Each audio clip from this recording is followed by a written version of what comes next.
चलतु आज आमर बनवाक जाऊँगी स्वादिष्ट आलू पराठा। आलू पराठा अति सहज आउ अति रुचिकर मध्य।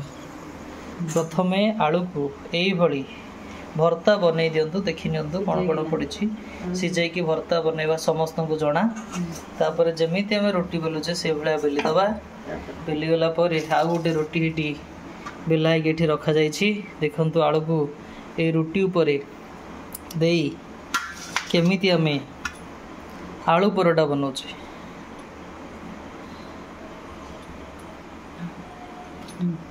एई भली भाबरे आलू बर्तमान हमर दिया सरीची। गोटे रोटी उपरे द्वितीय रोटी को ता उपरे एई भली देई दबा।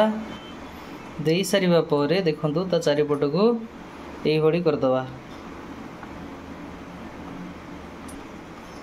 एई भली दुई पट पार्श्व को दीपट साइड प्रथम आगपट कले बर्तमान पछपट को ये कर सारा पर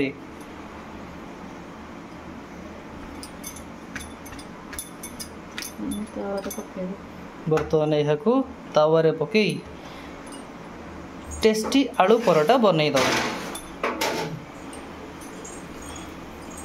आलू बनी आलू परोटा तावारे बसी आलू परोटार दृश्य।